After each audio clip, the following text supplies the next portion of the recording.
August 12th, 2021. From El Cajon, California, this is episode 239 of You Can Bet on That. Hi, everybody. Welcome to You Can Bet on That, a podcast for the recreational gambler.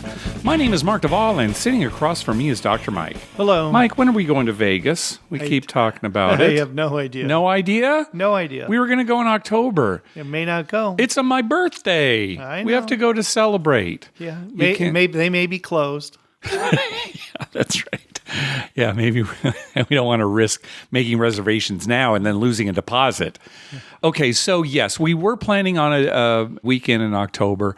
It's not that they've switched over to masks and that, you know, the cases are rising in Clark County so much as just our lives, you know. And particularly you and your business, obviously you're self-employed, so it's important, you know, that you get in as many hours as It's you can. going to be we'll know more at like the end of September, maybe. Okay, so we're not making any commitments right now. That's what you're saying? Yep. No commitments for, Great Gift Wrap-Up in December? If they have that, yeah. Maybe. What about Biloxi in March? Maybe, Remember? maybe if everything goes okay. All right, so that's still up in the air. And we got an email from listener Will, who pointed us to a song with a heavy gambling theme. It's called Paper Rain by Andrew McMahon. And the lyrics tell the story of someone who's desperate for money and needs to win. And, that's never a good thing, but it makes for a good song. And it's definitely got some heavy gambling themes and Vegas themes and even lyrics specifically about craps.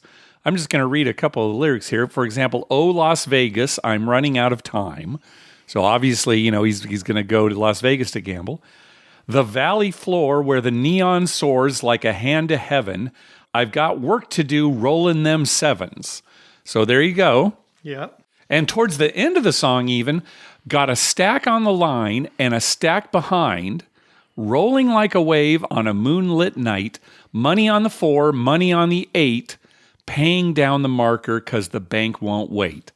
There you go. He's got a line bet with odds. Yeah. He's bet on the 4 and the 8 for some reason. It's kind of an odd combo, but maybe he's got money on other numbers as well. Maybe he's not a don't player, so that's nice. Yeah, that's good. That's nice. Right? I mean, he's better chance for a big roll if he needs to pay off his debt. You're winning $5 on the don't. Doesn't make sense. No. And he's got a marker out that he's got to pay. Yeah. Even though towards the beginning of it, it looks like he was selling some stuff to a pawnbroker to get some money. So I don't know. It's I think this guy's gotten himself into some financial straits here. Let's just say maybe, that. Maybe not. Anyway, again, the song is Paper Rain, and that sort of represents money raining down on him, right? That's the paper money. And the artist is Andrew McMahon. I'll put a link to his video in the show notes. Okay. Is there craps in the video? Yes. It's interesting because the video tells a little bit of a different story than the lyrics. In this version, there's a kid who kind of overhears his parents talking about how they don't have a lot of money. And so he gets some money and dresses up to look older than he is and goes to like an underground casino. And craps is one of the games that he plays. Yeah. All right.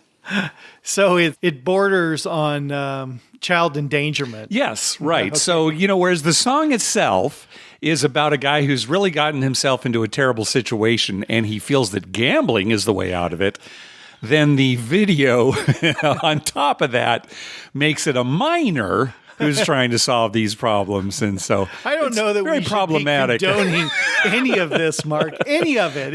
It all sounds pretty iffy to me. It's I'll put a link to the show notes, and if we get a lot of complaints, then I'll take the link down. Okay. Hey, we've got a lot of phone calls this episode, so let's get to this right away. Hey, thanks to everyone who's been clicking through our Amazon link. Remember, whenever you're going to buy something through Amazon, please go to our page first, youcanbetonthat.com, and click through our Amazon link towards the top of the page. All right, first up is Jim. Hey, Mark and Dr. Mike, or should I say Dave and Dr. Dave? It's Jim or Dave from Ohio. Last year's been kind of weird. I haven't really had much time to listen to the show. I spent the past few weeks catching up on the previous dozen episodes or so, and I have some comments. Number one, it's good to be back. Good to hear you guys again. Two, in Ultimate Hold'em, somebody called in and said something about their wife made a player at the table angry because they sat down and got 4 of a kind or whatever, and that would be a hand that went to them. The player who's angry is technically right in that hand would have gone to them. You said that you don't think the cards would have come out that way, had she not sat down or so forth. But the way the cards come out on that specific game is the community cards are dealt first out of the shuffler, and then each player gets 2 cards in turn, 2 at a time. So the cards are actually in a set order, essentially, when they come out of the machine. So, if there's 2 players at the table, they're going to get cards number 1, card set number 2, and then the dealer will get card set number 3. And if another player sits down between them, then that second player will essentially be taking the second set of cards from who is now the third player. And I'm sure Mark will be quick to point out that that is exactly as likely to help you as it is to hurt you, which is absolutely the case.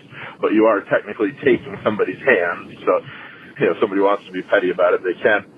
No reason to be, of course. And finally, Dr. Mike, I can't believe you didn't tip that waitress, man. That lady walking by, she was right to call you out.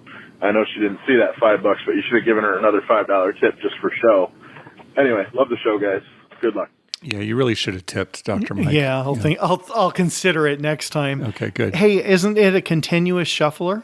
Well, in this game he's talking about, Ultimate Texas Hold'em, it is an automatic shuffle machine. But does it continuously shuffle before he pushes a button to deal out the cards? I think so, but I don't think it continues to shuffle while the cards are being dealt out. That's actually a good question. That could be the case. Because if it continues to shuffle before they press the button, then a person sitting down, buying in and stuff, there's more shuffling going on. So, yeah, it's not the same cards. Yeah, and I'll tell you what, the thing is, don't ever... I understand his point. Yeah, no, I do too. Don't ever worry about, hey, if I hadn't sat down or if that person had sat down, how would the cards have gone? You can think that way in poker. It'll just drive you crazy because ultimately it doesn't matter. We're talking in the long run.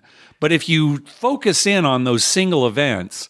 Again, yeah, well, that's weird. It's going to help you. A gambler would focus in on some kind of superstitious event. Yeah. That's strange. It seems strange to me, Mark. Does it? Yeah. All right. I've never heard of that. Okay. Well, I'm educating you then, I guess, along with some people out there.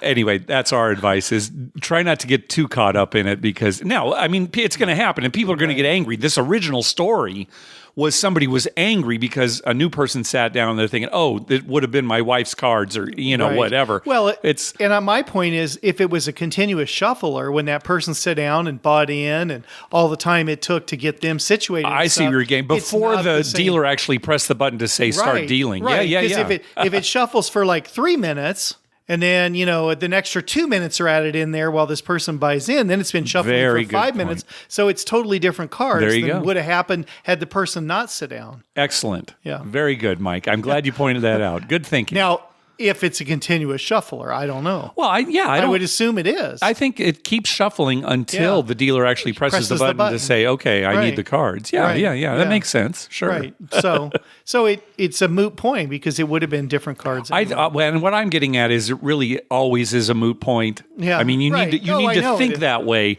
so you don't drive yourself crazy. That's not a long trip. All right. Next call. All right. Hey, Mark and Dr. Mike, this is Andrew from Phoenix. Wanted to give you guys a quick update on craps out here in Arizona. Just did a quick drive-by on the 31st of July to Wild Horse Pass, just south of the airport. They had 3 tables. None of them were open until 10 a.m. or noon, but they were all $10 tables when I was chatting with a poker dealer. Just wanted to see if you guys have any upcoming plans to come out to Arizona now that we have real dice. Can't wait to see you in Vegas otherwise soon. Take care. We're going to hear from Andrew again, where he actually did go and play. Mike, it just occurred to me with Real Craps and Roulette now coming to Arizona, that will be the closest place to us to play Real Craps. I think there's a casino right there on the state line, right on the other side of the state line. Well, that would be the closest. Yeah, if they're already, some of the casinos are ramping up to play these games. But yeah, that would actually be the quickest play. The quickest to drive to. Yeah. Something to keep in mind, Mike. All right. Okay, if you're hedging, if you want to drive to Yuma, if you're, it's that we're going to drive to Vegas, right? It's like, okay, are we going to go on a trip? Well, it could be Vegas. Check could that be Yuma out and see if they have like a whole strip of casinos. A whole strip. I don't know that Yuma has a whole strip of casinos, that but one. I think we'll be there's stuck there.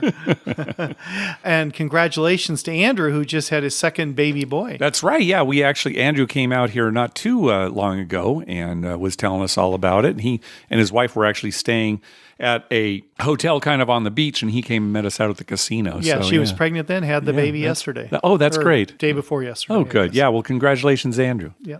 I had suggested that they named the baby Seven. Oh. But they didn't go with that. They didn't. No. But isn't Seven a great name for a child? Yeah, that's what George Costanza said. There was a whole episode of Seinfeld where he wanted to name the baby Seven because it was like Mickey Mantle's number, right? Right. Yeah, well, it's also Frontline Winner. Yeah. Your kid would be Frontline Winner all the time. Yeah. That really is a good name for a kid. Yeah. Gosh, boy or girl, Mark. Yeah, that's boy true. Or girl. Gosh, it's too bad we're done having kids. Seven, nickel. Yeah. I also like nickel. Dime? What do you think of dime? No. For a girl. Oh, maybe for a girl, yeah. All right. It has a feminine ring to it. Next up is Keith.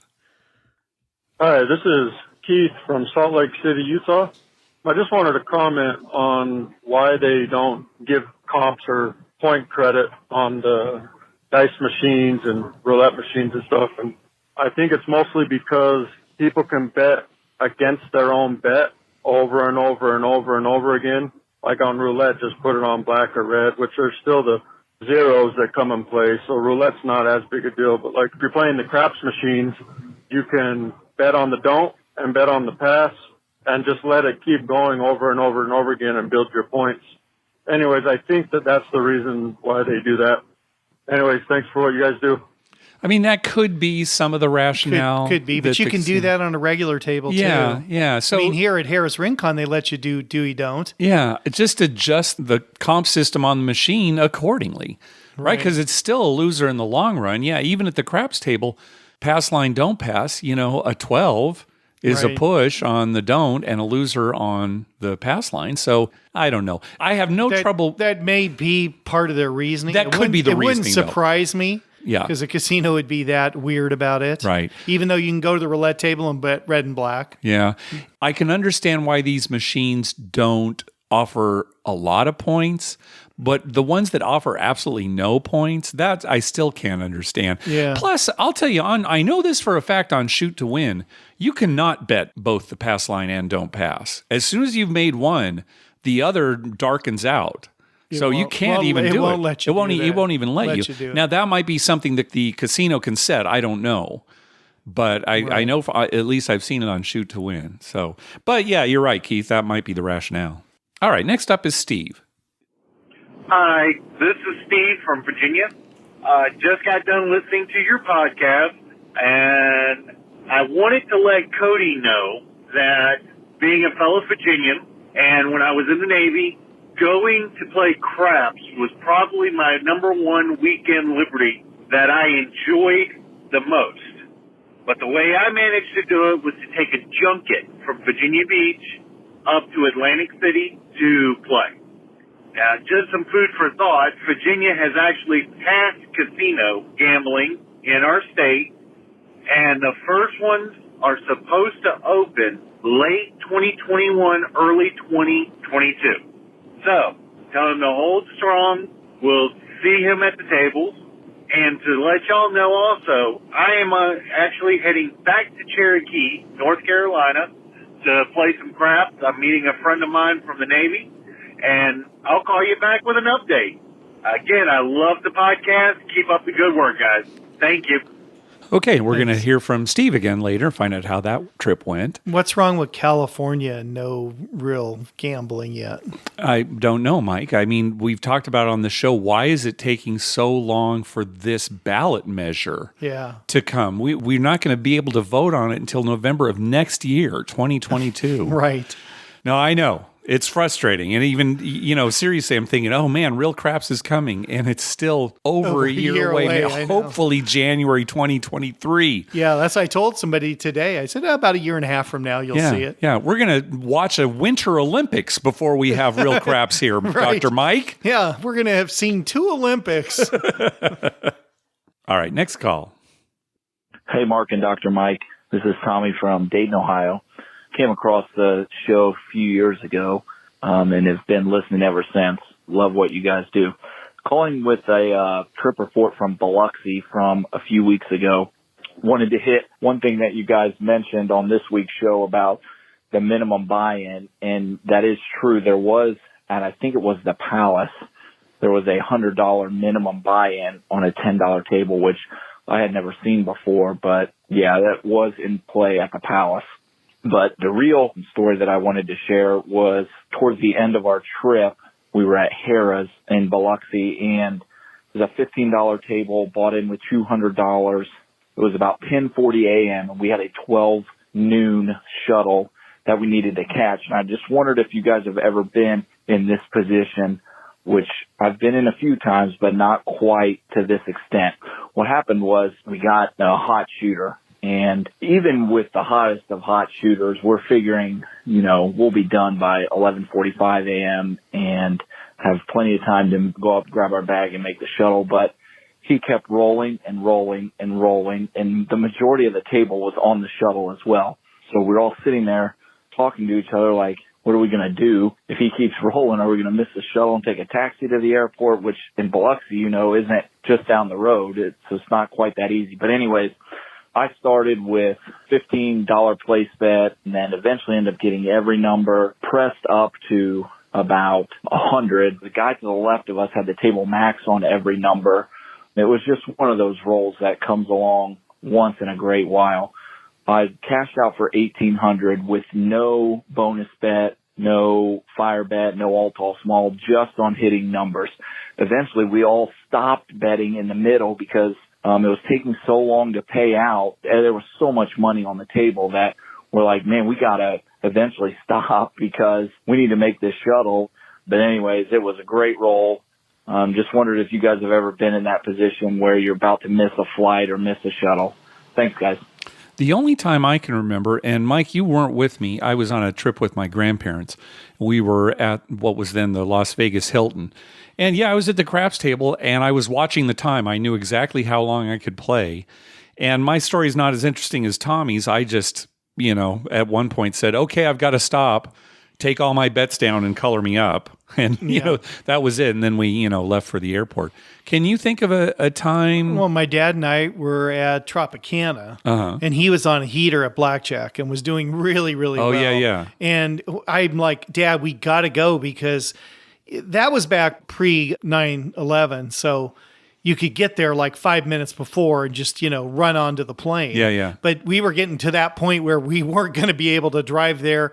Even though Tropicana is like the closest casino to the airport, we were cutting it very, very close. And he's like, well, just leave me. And, and I'm like, I'm not leaving you. I'll get a room tonight and fly back tomorrow. Well, he would have no clue how to change his reservation or anything. So anyway, I ended up talking him into coloring up, which is good because he probably would have lost it back. Yeah, right. But he was on a big heater. And well, that's interesting because it's not craps. The thing about a blackjack heater is, you could win a bunch in a row. But it's a little easier to walk away, right? You don't have a bunch of bets out on the table like you do at craps, right? Each hand ends. Yeah. Well, this is similar, I guess, in some respects, but not exactly the same. So there was a guy betting the don't, and he walked away from the table. He had a $100 don't come bet that had moved up to a 5, and he put $600 odds. And where was this? It's Harrah's Rincon. Okay. He walked away from the table and went to the bathroom, and they turned his bet off. Huh. Interesting. Even though they said if you leave the table, your bets are off. Yeah. And so when the 7 came and he was still in the bathroom, he did not get paid on his don't bets on the 5. That's really interesting because, that's a contract bet as well as a come bet, right? It's just the contract's kind of reversed. Right. And so they completely turn it off. That's interesting because if it had been a come bet, they wouldn't have turned it off. Well, they wouldn't have turned his base off. They could have turned his odds off. That's what I mean. They could have turned his odds off, but not the base bet. Right. But turned the whole thing off. So what did he complain?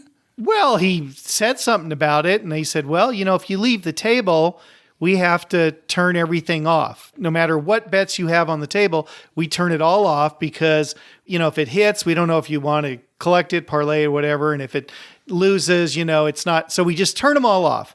And he said, he was pretty cool. He said, well, if that's the rules, I just hadn't heard that before is what he said. And they said, well, now you know. Yeah. And they do that out there. Sure, I understand. They've told you before when you've walked away. Yeah, but not with don't. See, that's what makes it interesting. But interesting is it's a don't bet. Yeah. Huh. Right? So they could have a 5 could have easily come up. Would they have taken it? I guess not. I hope not. Off. Yeah. I mean, hopefully somebody said something. You actually put an off button. Oh, they did. On it. They put an off button on it. You'd think, though, there would be 2 off buttons, right? Or at least you want to make sure that they know the base bet is off. Right. Okay. Yeah, that's interesting. Yeah, I'm not sure how I feel about it. I'm going to have to think about that a little bit, but it is interesting. Yeah, talk about, it's not exactly the same from walking away and pulling all your bets down. But if you had come bets, you can't really walk away. No, I mean, you could take your place bets down, but you'd have to leave the base bets up there. Yeah. So, you could, like you said, turn your odds off. But for me, it depends on the casino, right? Now, and I know that's their policy at Harrah's Southern California, right? But I'm sure it's not at every casino. There are probably plenty of casinos where I'm sorry, I have got to go to the bathroom. Just, this is an emergency, right? But I want to keep working, right? And I'm sure there are some casinos that would allow that and keep the bets working. Maybe, yeah. And depending on if they know you and how much you're betting too, that might have a lot to do with it. Well, what about, you're getting ready to, like in this case, you need to be on that shuttle. Yeah. And you've got come bets. Let's say you had 4 come bets up there. Yeah. Yeah. What do you do? That's a difference. Or just even the pass line bet that you've got out there, right? Maybe it's a big $100 pass line bet. Yeah. That's a contract bet. Right. For me, it depends on, what that taxi ride's going to cost or, how much it's going to be. Actually, the taxi's going to go faster than the shuttle. Getting there. Sure. So you have a little more time if you take the taxi. You can probably wait it out. And if you're going to win one bet and that's going to pay your taxi ride, then I stay and take the taxi. Yeah. What we would do in the future, it would have to depend. Now, like Tommy was saying, he thought they had plenty of time, even if there was a hot shooter. Right. Plenty of time. But like you said, what if a guy rolls for like an hour and a half and he's rolling numbers, but not the point? Right. Right. I don't know. If I'd won significantly amount, I'd probably say take all my bets down. Anything that's a contract bet that's still out there, it's a tip for the dealer. Yeah. Well, I avoid the whole problem. I just don't play on the last day. 24 hours before we have to leave, I stop playing. I just watch. Exactly 24 hours? Exactly. I give myself 24 hours. 24 hours is your thing. I stand and watch, yeah. All right, so next time any listeners do run into us, let's see if Dr. Mike's telling the truth. That would be like torture. I would die. I'd kill over. What did he die of? Waiting. That's right. Waiting. Mike, don't you want to get in the game? No, I've got a flight in about 10 hours. Yeah. What if it's a long roll? I'll feel terrible. All right, let's hear from our buddy Andrew again. Hey, Mark and Dr. Mike, this is Andrew from Phoenix calling back. Was able to get out to Wild Horse Pass and shoot some craps on a Tuesday night, which felt good. First time here in Arizona. Wanted to give you guys a few updates on the conditions. 3-4-5 odds, $200 hardway max. I forget what the inside is. It was $10 minimums. They had 2 tables going with 8 players on each side. Overall, a good experience. The dealers were a little green. Some of them were more experienced, but some of them were still struggling to make payouts. So I think it'll be something that they work out in time.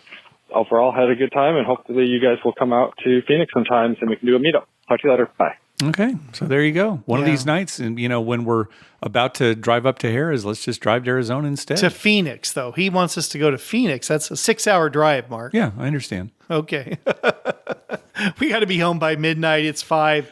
Okay. I guess we better turn around. Doggone it, we didn't make it. Hey, Andrew didn't say what the max bet was, though. He said 200 on the hardways.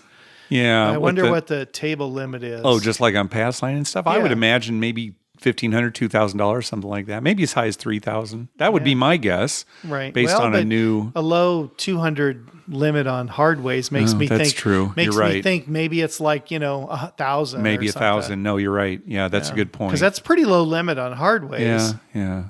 Oh, well, we'll find out. Yeah, we'll find out. Like I said, this week. We'll find out when we go to Phoenix. Yeah. All right, next call. Hi, guys. How you doing? This is Niles McCaza calling in again from Chicago. Got another trip report. Last weekend, went to the Horseshoe in Hammond, Indiana. And let me tell you, when I walked in there, that place was pretty vibing in there. Let me tell you. Kind of had the Vegas feel to it. Obviously, it's not Vegas, but it did have the feel. So first thing I want to say is I went to the regular craps table and I broke even. But what I liked about how the Horseshoe is they set up, I don't drink alcohol, so they set up the pop stations to get soda just by yourself. So you go, you grab a cup, you get a pop. You don't have to go to the bar. You don't have to go. So that was awesome. So at the crab table, I would just literally run 20 feet behind me and grab a soda, come back. I wouldn't miss a roll. Well, however, I wanted to give bubble craps a try. And so what I was doing on the bubble craps was I was trying to do a 2-hit and quit. And I was putting about $50 on every number across and then buying the 4 and the 10. I was just hoping for 2 hits and then a quit. And it's just my recommendation on the bubble craps, that 2-hit and quit strategy, it didn't work. The bubble craps is just, I feel it's just way too random. Maybe it was just bad luck. I don't know. I know you guys don't believe in the luck or whatnot, but I just wanted to get your guys' input on the bubble craps and what you guys think. It's not like the real game. I wouldn't recommend it to other players. It is nice to set up your own bets, but at the same time, it's just too random and how that thing just juggles the dice. So, like I said, just wanted to get your guys' thoughts on bubble craps. I am not a fan, but what do you guys think? Thanks, and keep up the good work, guys. So it's definitely a different experience playing electronic craps, bubble craps, versus a real craps game. For many reasons, right? The electronic screen versus real chips. A lot of times the minimums are lower, the camaraderie's different, you don't get to roll. There are a lot of things that are different. But the rolls of the dice are no different. They're random on both tables. And I know that Niles is talking about, it's too random on, the bubble craps, but it's random on the regular table too. And I'm sure there are listeners who are disagreeing with me right now. But, it really is the case. The rolls are random. What is too random? Too random? Yeah. Versus random? Right. Can you explain that to me? I think something's just either random or it's not. So, I don't know what too random would be. Yeah. Maybe more random than random. Maybe too random is that after 36 rolls of the dice, every combination has come up exactly once. That's too random. That would be random, I guess. That's actually the opposite of random, but I'm trying to think of what too random would be. It's almost like a double negative. In some way, I got in my head it's some kind of double negative. So, and, if you're a dice setter, you're not going to like bubble craps because it is random. Yeah. If you're somebody who does believe setting the dice makes a difference or that some people can influence the dice, that kind of thing, then you're going to be convinced that bubble craps is terrible because it's completely random. Right. And then there are also people who feel that bubble craps is not random. Right. That somehow the company and the casino has set it up to roll certain numbers depending on how people have bet. That kind of thing. There's always that kind of conspiracy theory. Well, and not to disparage Niles, because I completely understand how he'd feel like this. But had he gone to bubble craps and made a bunch of points or had a very good, he would be saying the exact opposite. Yeah, this was... I love that it's, it's like regular dice. It's like rolling the dice. Yeah. It's very random. And I got lucky because a bunch of hard 8s come up. Yeah, and it sounds like it was a pretty small sample size. So, right, anything can happen in the short run. Right. He's talking about those self-serve soda machines. Oh my gosh, I love those. They shut them down after they reopened after the shutdown. I think they're starting to come back online again. But as long as the casino can keep it clean, and that's an issue because people are pigs, right? That's an issue. We're all terrible when it comes to, leaving cups around or things like that.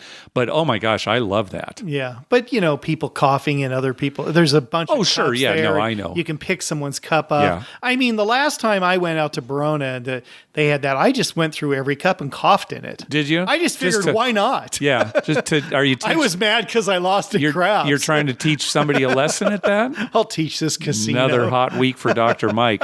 I would love if they had a huge selection. That's the only thing is that it's usually a pretty small selection. It's either Coke products or Pepsi products, and maybe only a few of the real popular ones. One of those Coke machines where you can pick. You can make 10 million different combinations. Yes, yeah, that's what they need. Oh my God, can you imagine the line? People, how do I do this? Yeah.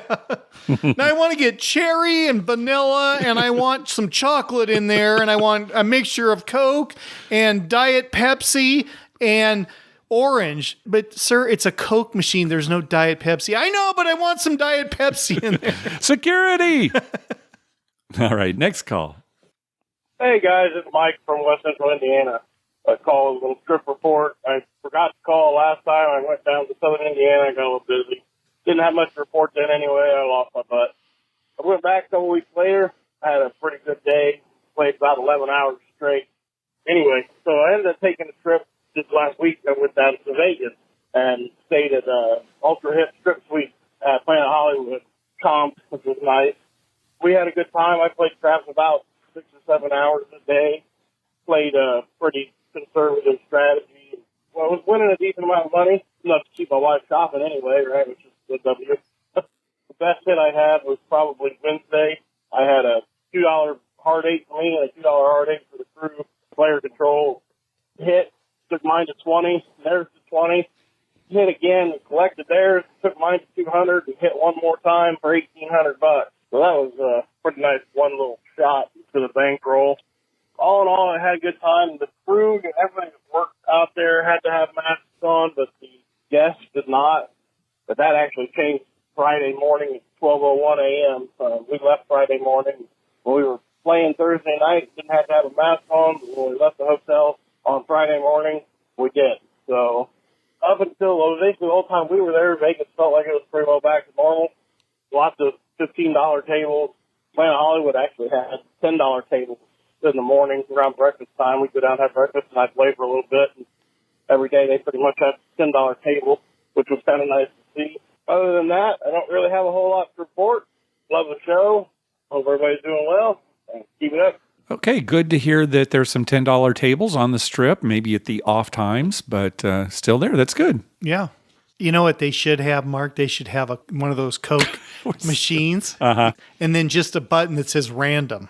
Oh, yeah, there you go. And you don't know what it's giving you. I mean, it might just give you 1 or 2 or 3, or it could be like a suicide and have all so the any flavors. combination it's just of totally random. Yeah, totally all random. the potential combinations. I would say that as long as it's not too random, because that would, I don't know if I could handle that. You get pineapple and Diet Dr. Pibb. All right. There's Dr. Pepper, and then there's Mr. Pibb. Yeah. All right. Not in this machine. All right. Not in this machine. All right. All right. Let's hear from our buddy Robin. Hi, guys. This is Robin from Connecticut, and I wanted to share a couple trip reports with you. I went last week to Mohegan Sun and walked by an area that was usually full of slots that my wife and I have played for years, and all of a sudden it was getting ready to have stadium gaming all set up. It took a very large area, and I had no idea that they would have so many games available. This stadium gaming area not only included 3 games of baccarat, 2 blackjack, 1 roulette, 1 3-card poker, and also 1 craps. I had never seen live stadium gaming craps before. Well, I had no idea that this was going to be the first day they actually started opening up the stadium craps. Nobody there except for a couple techs and me. So I offered to help out and be their guinea pig and find any glitches that they may be unaware of. So I ended up being the first person to roll the dice on this particular table. Now, the table looks like any other craps table and reacts the same way. It's not like the hard surface that's not roll to win. For about an hour, I tested it with James, who was a really cool pit boss, and we had a lot of fun testing things out and playing bets that I don't ordinarily play, like the horn bet, hardways, etc. This is manufactured by Scientific Gaming. We found glitches along the way about hardways not staying on the betting table. The wait time was a little bit too long. which they changed it from 25 to 20 seconds on my suggestion. Thank you very much. There's only one dealer, stick person. They collect the 5 dice you pick, just as usual. You roll the come-out roll. The stick man collects them, inputs the number. The computer takes over and pays people. And then the whole process starts all over again. The whole process takes about 40 to 60 seconds. In the case that they don't have a shooter or no one wants to shoot, then the stick man will use this bulbous round container that looks like a flying saucer with the 2 dice in it, and he will shuffle them much like stick bow. You can expect 5 times odds, $5 minimum. So I kind of like it. When I was shooting, the experience was just like a regular table. I think it's a great way for people to be able to learn how to play. The 20 seconds is probably too long for real craps players, but a good amount of time for beginners. Now, you can't use free slot play on these machines, and also the amount of points earned is barely anything, if anything at all. My third trip report coming up, it was a dark and rainy morning, so I went to Mohegan Sun. This experience was kind of bizarre. So I rolled, got the point, and then immediately added odds, placed the comeback. I landed on 9, and I wanted to find where to place the odds for the comeback. I had the manager of the table games right next to me, Don, and he was helping trying to get rid of a few glitches with the scientific gaming tech. Well, we couldn't find where to put the odds for the comeback, so he said to just clear the bet. Well, what we found out 4 rolls later when I made the point was that actually erased or took away my odds bet. So when I hit the point and I was expecting $20 more, it wasn't there. What happened in the next few minutes, I probably would have needed Perry Mason to represent me. I made the point that it wasn't my fault in that Don told me to do that. And as a craps player, you normally would expect that those odds to stay on the table. I went through about 20 minutes on and off between a few of the suits who actually understood and were willing to just give me the $20. And then there were 2 other lurchers that actually, they were trying to argue and make me admit that it was all my fault. And they did that 2 or 3 times. And I finally said, it's not about $20. It's about respecting your clientele.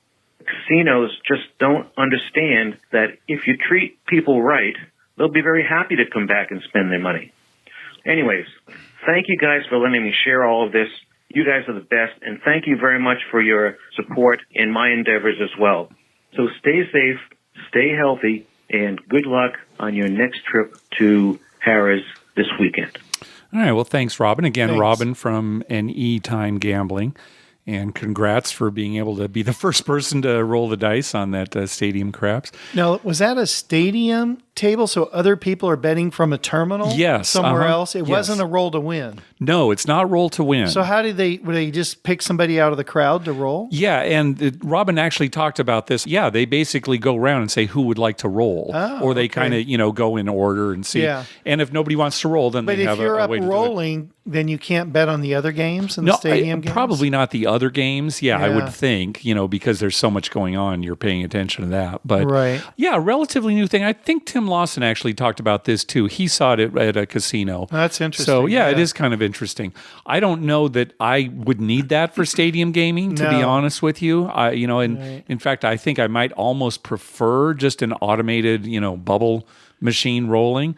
But I don't know. I haven't seen it. Right. So, the nice thing is, the idea behind stadium gaming is you can play more than one game at once. Right. So I can have a craps roll and be playing blackjack or roulette or something. Yeah. If I was rolling, it'd be hard. Yeah, well, that's probably why people might say, "Oh no, I'm not interested in rolling." Let somebody else do it. Just want to bet on it. Sure. But if you really feel like you're a good shooter, and you like the low limits of the stadium gaming, then definitely go for it.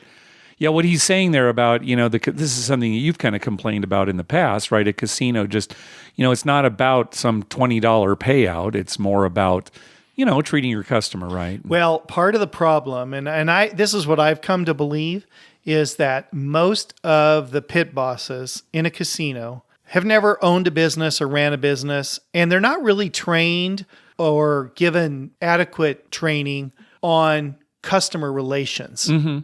they're all about the game. So these are the rules and this is what we do and blah, blah, blah. Everything's cut and dry, right?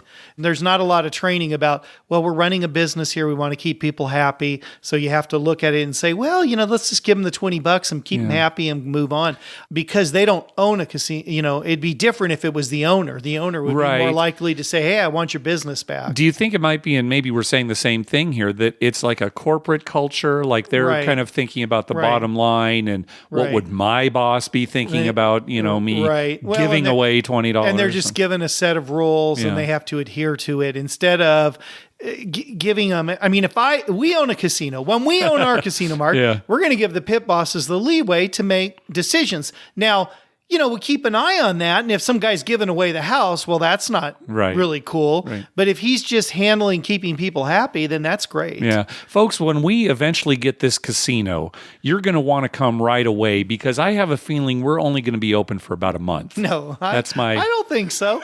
People will be more than willing to come back. Mark, and as well as I do, the casino always wins. That's true. They can give away a ton of stuff and they'll still win. All right, let's hear back from Steve, see how his trip to Cherokee went. Hi, this is Steve from Virginia. I was calling for an update on Cherokee Casino. Had a blast there. It was fun. They have all gone back to required wearing masks. As far as everything else, the tables are still at full capacity. The food court is open. The buffet does not appear to be open yet, but several of the restaurants are. There was 4 regular craps tables, 1 crapless table, and then the shoot to win was all open and all full. Both nights that I was there, Saturday and Sunday. The table minimums are still up there. They've come down a little bit to 15, 25, and still 5 for the shoot to win. Other than that, everything is pretty much back to normal. At least it feels that way. I did, again, had a blast. Walked out with a little bit of extra money. And, planning on another trip later on in the month. I appreciate it. Y'all guys have a good one. And keep up the good work. Bye. Okay, yeah. Thanks. So masks, coming back to a lot of places. Yeah. And there's a lot of people around here in San Diego getting sick. Yeah, and even though at Harrah's Southern California, they haven't made masks mandatory again, we're wearing them. I'd say most people are wearing them. Yeah, up there, well, you're supposed to wear them if you haven't been vaccinated. Of course. So, but even though you and I, we still wear ours because, there's a lot of people getting sick. Yeah. All right, next call. Hi, Mark and Dr. Mike. Michael from Vancouver, Canada here, long-time listener, first-time caller. Wanted to call in with a quick trip report to Vegas this past weekend. We were there for 4 nights from August 5th, and it was our first time out of the country since COVID started. Oh, good. We stayed at Vidara, and we were set up in a great 1-bedroom suite with views of the Strip and the Bellagio fountains, so that was awesome. I think a lot of people are wondering about the mask mandate that's currently in place. And I was pleasantly surprised to see that the large majority of people were actually abiding by the mask mandates. We were kind of skeptical on going, given the massive jump in cases in Clark County, but the Vegas itch got the better of us. And in the end, that said, we felt very safe the entire time, and especially being double vaxxed. So hopefully that eases some of your listeners' concerns about going. The masks weren't a problem at all, and after a while, you kind of forget that's even on your face. So if you're on the fence but otherwise healthy, I say go enjoy yourself. As for gambling, Aria table minimums for craps were $25, and blackjack for 3 to 2 tables were $50 all weekend, which I thought wasn't that bad for a higher-end property like Aria. I tried to be disciplined and play poker instead of table games or slots, but boredom got the better of me, and poker is literally just too slow. However, it ended up being a good decision since I played so much that I got a host assigned to me, which I believe implies that I can email him next time if I want to go, and he'll set me up with a room for free, along with any other comps he can offer based on my previous play. But please correct me if I'm wrong. It's my first time experience with a host. Despite playing so much, I ended up the trip even on my money, which I thought was a huge win. My favorite dinner this time around was at Bellagio's Mayfair Supper Club. and our favorite lunch spot was the Teca Bar at the Cosmo. The main price off the club was pricey, but the show was super entertaining, and the food was good. And the Teca Bar had the best hand rolls we've ever had for the price that we were paying. Overall, we had an awesome time, and can't wait to go back. Thanks for all you do on the show, and can't wait for your next episode. Bye now. All right. Thanks, Michael. Hey, that's great now hearing that some of our Canadian friends can come on back in the country and go to Vegas. Hopefully that lasts and stays. Yeah, I hope so. Yeah, like we said in the last episode, our friend Pat, is coming this month. So, right. Yeah, you were assigned a host. So, yeah, there's a pretty good chance that in the future, if you were to contact them, they'd be able to set you up with a free room or at least something. Right. Not guarantee a free room. It'll depend on the weekend and that kind of thing. But sure, that is good news. And we always encourage players to use hosts when they can. They might not be able to comp everything, but certainly if you contact them, even if it's at the end of your trip when they can actually see your play, they'll probably be able to knock something off if things haven't already been comped up front. If customer service is good, they will almost always knock something off. Mm-hmm. Yeah. So, and maybe it's not the whole room, but maybe it's 2 nights of the 3 or something like that, So if you have a host, definitely contact them, beforehand and maybe when you're leaving. And if you don't have a host, next time you're there, ask to speak to one. Or when you're making the arrangements beforehand and you're on the phone, ask to speak to a host. In some cases, they can accommodate you up front, and in others, they may need to see your play ahead afterwards. But their job is to make players happy. And so we encourage you to, take advantage of that. All right, one more call from Uncle G. Hello, gentlemen. This is Uncle G calling in from the East Coast. Hopefully I'm your number one contributor this summer of East Coast information. I'd like to be named a correspondent perhaps one day. I'm going to keep working at it. I'm going to keep trying to get better. Johnny Yo and I took a little trip to New York State this weekend. We want to go check out the races at the Saratoga racetrack, where thoroughbreds have been racing since 1863. And a day at the track up there is you bring a picnic basket, a cooler, you bring some beer, sandwiches, you sit out under a tree, enjoy your lunch, kids are running around, dogs are running around, and you walk up and bet on horse racing. How great is that? So we stayed at the Saratoga Casino, which is almost adjacent right to the track. And it's one of those where there's no table games. So there's a lot of video games, there's obviously slots, and there was a $2 bubble. So that kind of casino, you can kind of get started, but, it doesn't really meet all your needs. Anyway, there's a Saratoga Casino Hotel there, which was okay. Then the next day, we checked out the Rivers Casino in Schenectady, New York, right in what they call the Capital Region near Albany. And I remember Coach Foz talking about Rivers Casino in Pittsburgh. Just haven't been there yet. Anyway, these local casinos are just fantastic. Here's some of the gaming conditions offered at Rivers Casino on a Monday. They had 2 $10 craps tables running. Most of the day, they switched to $15 around 6 o'clock at night. But anyway, they have a bank of full-pay game key machines. So, I was playing 9-6 jacks or better for a quarter. So full-pay machines at a quarter. They have commission-free mini baccarat. They had $10 blackjack the whole day, even at night, that paid 3 to 2. They have an awesome sports book. It was a ball to gamble in there. We still don't have that in Massachusetts. And the service at this place was fantastic. We signed up for a Players Club card. A host came out to see us. Just asking directions because we've never been there before. The service is fantastic. It's free to park. It's smoke free. And, these local casinos are so darn good, it makes it more and more difficult for folks like us who are far away to go to Vegas. With all the different fees and the cost and the travel time, these local casinos are just killing it. Can't wait to get down and check out another Rivers Casino, maybe in Pittsburgh, maybe run into Coach Foz. All right, Uncle G's out. Hope you guys are well. All right, thanks for the report, Uncle G. And of course, Coach Fab that he's talking about is the host of the Casinos USA podcast, so check that out. Yeah, when, he made a good point. It's true. They make it so easy not to go to Vegas. Yeah. Especially if you're a gambler. If you're going for a trip to see some shows with your family, or that's a different story. But if you're a gambler just going for a weekend to gamble, these local casinos have way better conditions. Well, it's like Uncle G is saying, in some ways, Las Vegas is making it harder to go to, right? They're less attractive, again, with these fees and parking and, so. And they'll learn.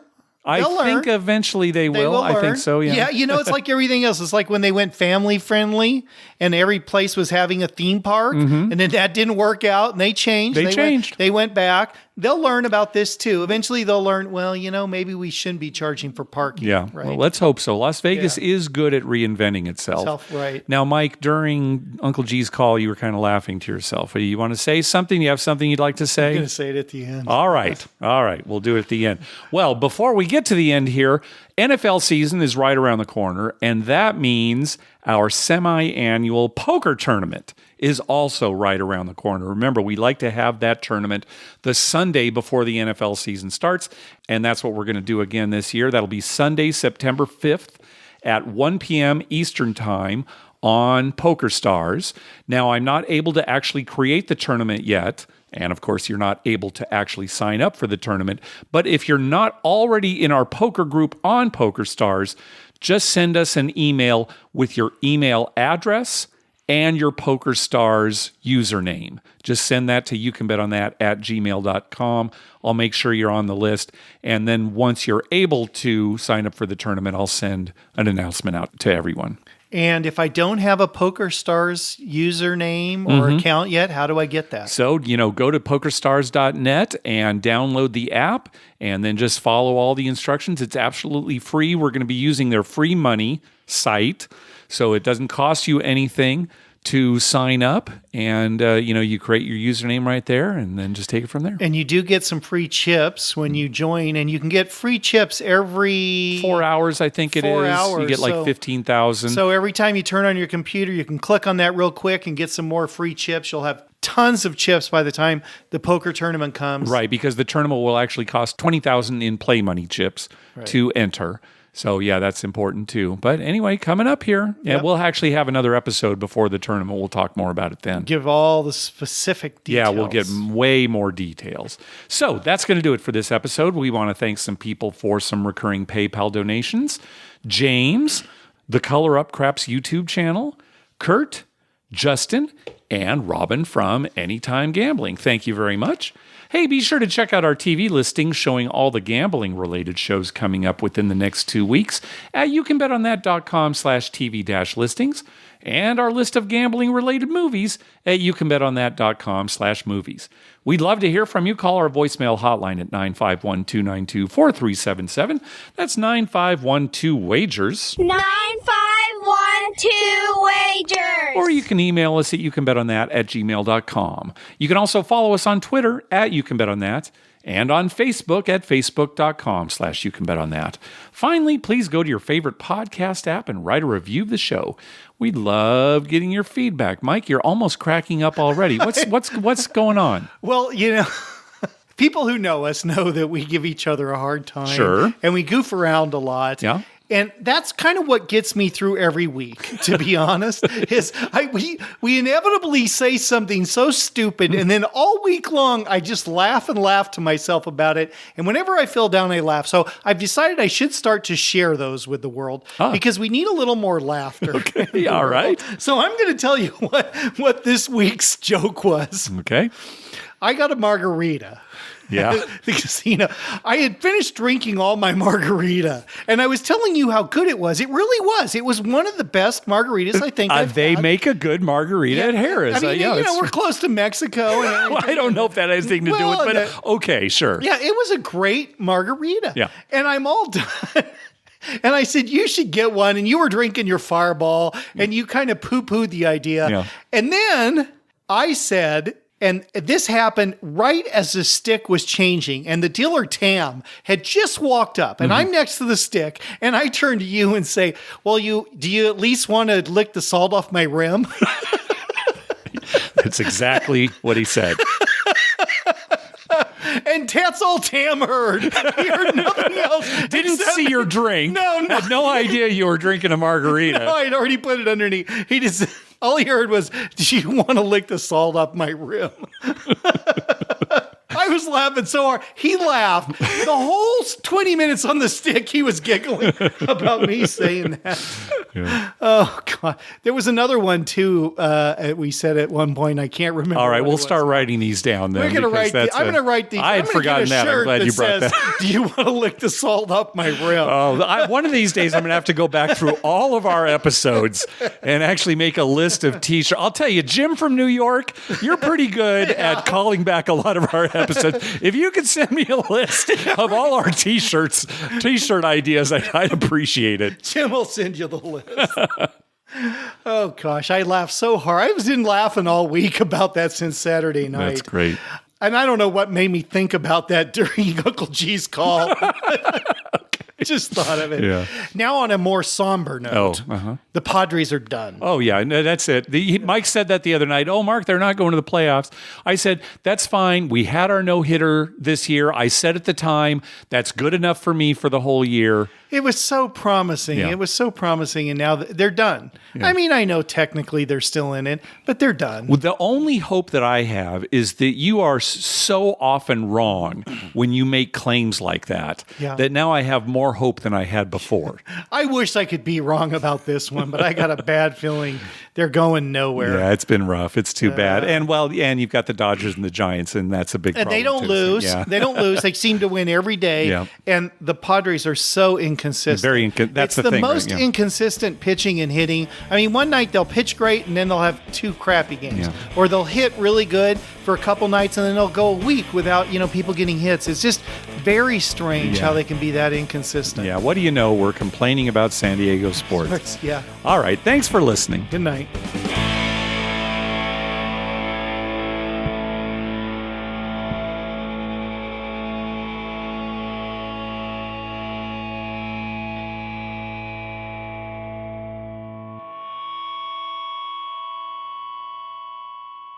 El Cajon? That's the anus of San Diego.